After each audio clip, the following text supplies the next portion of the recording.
We did not understand human potential at all. When we arrived to this strange world, we were disappointed as these creatures that look so similar to us do not understand anything beyond their own perception. It was rather humorous at times to see them act what they call normally. They seemed to have such a rudimentary concept of their own spatial awareness that we kind of took pity on them. These primitive beings could only view their physical surroundings through a few spectrums at least, though they can slightly perceive the physical world in 3 dimensions, they can only view it in two. As our personnel began to interact with a species known as human, we found the slightest bit of hope. That hope was their curiosity and their desire to reach beyond their limits. This could be seen in a few examples. At first, this confused us, though. Why do not all humans have this? We thought to ourselves. To answer this question, we decided to look into their minds, with permission, of course, but this proved to be difficult, as many, if not all, of their abilities to reach beyond had been destroyed, burned, or completely petrified. Continuing to look for a way to bring them up into their own potential required assistance, or, well, so we thought. The truth was far simpler than we could have possibly imagined. The truth is, those that believe themselves to be more than human are stopping any human from truly becoming more. Throughout their histories, this scenario repeats over and over and over again. In some cultures, the only males allowed to reproduce are either that of royalty themselves or selected males. This severely hampered the ability to pass on the potential on to the next generation. Other cultures would find those advanced beyond their leaders would simply be destroyed, as they would say, "No one is allowed to be better than me." Some cultures' leadership would actually hunt those that are reaching farther up the scales politically, socially, economically. It didn't matter if it was simply out of sheer desire to be better. No one was allowed to be better. And once they reached a certain level of scientific technology, they began to forcibly adopt practices that reverse their own awakening, stopping it cold, not letting it even begin inside the body. Some of the strangest was to isolate anyone who began to reach beyond, yet still relying on them as some sort of guide for their so-called leaders. We look at this and kept thinking, this species is strange. Though this species does have hope. The hope were in those that could look beyond the physical, those that could truly understand things like the concept of time itself, or the lack thereof. Finding those that could see the evolution and de-evolution of a process, its potentials, its dangers beyond what is just in front of their face. I found one, myself, that was listening to a conversation I was having with its sibling. The human I was speaking with said, "New technology is a double-edged sword. You have just as much chance of cutting yourself as cutting what you want." The sibling, though, the one with potential, suddenly spoke. "Every technology is a double-edged sword, and the dangers are only in the hands of those who are wielding it. Duh. Having an intense fear of the outcome will never allow you to progress. Why do you think we're never actually given state-of-the-art?" This last phrase seemed to annoy everyone else in the room, but it made me interested in this one. And as I spoke with it, I found out that throughout its life, person after person had stopped them from reaching beyond. This human spoke about how those that would dissuade them or sabotage them to stop them from being more than what they were, whether through bad advice or simply stopping their movements. This upsets me very much, and I could not change their past without altering everyone's present. or I would simply alter time and go back and fix this mistake, trying to figure out how I could aid it, how I could expedite its awakening, how its progression reach its full potential. Eventually, I asked it to scan them. I had to put it this way because they seemed to understand this word instead of me using the actual term, which usually confuses most humans. I could have done this also to all the humans, but it requires physical touch, and humans are rather particular about such things. My non-threatening appearance, however, aids me from being struck whenever I've tried to scan someone without their permission. When I was allowed to, I scanned this human and found something very, very interesting. From seemingly birth, this human has been sabotaged by some strange chemical components. Some of these damage the blood, making it more and more difficult for oxygen to flow, which is required as a first step. Others reside in the muscles and joints, making movements much more difficult than they should be, even though he just told me it was normal. The worst, though, were the chemicals that had targeted the inside of the brain, and this held back his mind from breaking free to reach full potential.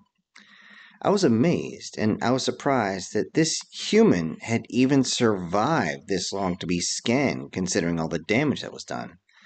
I told him that I could fix them. The human was more than interested in it, but I had to tell the human that this will be far from a pleasant experience. The human surprised me when they simply said, "Do it. Pain's an old friend of mine."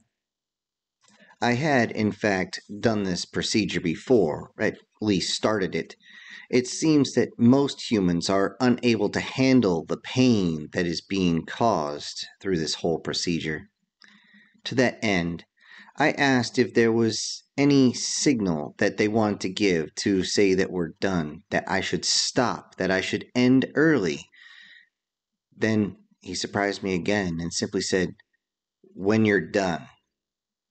Before we began, another human drew a recording device from their pocket and recorded something I couldn't understand. It was a statement that they called a last will and testament. I don't know what this is. Eventually, I had the human sit on a large seat as we began, as I didn't want them to be standing. They had to either lay down or be sitting. The cleansing of the body is not a pleasant experience, as the toxins and chemical agents and excessive compounds are purged. This means that they will end up in the digestional tract and are excreted one way or another. For this reason, I turned off my sense of smell, as this is very unpleasant for all who's involved. Yet the unpleasantness of this is absolutely nothing compared to what was happening next. The actual breaking and rebuilding inside the mind, well, that's what truly hurts. As the mind and body are connected, it is always important to correct the body first, as the mind will not reach its full potential unless the body is cleansed. Just the simple fixing of the pineal gland, though, I've been told is attuned to having small explosions going off inside your skull, forcing your brain to be crushed against the skull, squeezing the gray matter along with all the blood and bones in your body out your ears, nose, eyes, and down your spine at the same time. And this is one of the more pleasant items to be dealt with. To my surprise, once a certain level of pain is reached, this human stopped screaming and just looked straight ahead. The dead eyes, however, were far more disturbing than the vomit and feces that is now covering the area. When it was finally over, the human just didn't move. It just laid there, unshaken, unmoving, barely breathing, and just staring forward. Many of the other humans began to shout about how I had killed this human. Then they screamed so much and didn't stop, even forcing me back as I feared that one of them was going to strike me. And then the human I had just fixed spoke and said, "You're all so noisy." It was though the human had just woke up from being asleep. The human then rose from the chair without any type of hesitation and walked out of the room simply to take a shower. The other humans riddled me with questions now that they were not as aggressive, and I couldn't really answer. You see, no human had reached this point before. The true results were simply unknown. We did realize the true results when the human came back in. They were not walking. Instead, the human levitated and glided through the room just a few centimeters off the floor itself, just as I do. Yet, it is something that usually takes years to master, and here was a human 30 minutes after the cleansing and the fixing and is levitating with involuntary grace. What? Setting his feet back onto the ground, everyone can see the body had also been improved. The human seemed to stand taller. The body fat was almost completely replaced with muscle, and the skin was free of any blemishes or scars. It's almost though the length of the hair had been adjusted as well. I asked, "How do you feel?" He responded, "Never felt better." That was the first human that reached full potential. Looking back, I would actually have stopped myself if I could, as the results of the potential came faster than I could have ever possibly believed. It only took a single planetary cycle to reveal what this thing is now capable of, what the humans are capable of. It took only a single human day before that human showed what humans could do with what they call magic. They now understand when we define magic as the altering of reality through sheer will, focus, desire, creativity, and imagination. And this is where we misunderstood humans completely.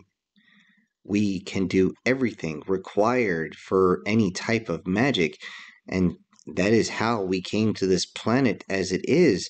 Yet one area that humans excel at beyond us is imagination, and far beyond anything we could possibly reach.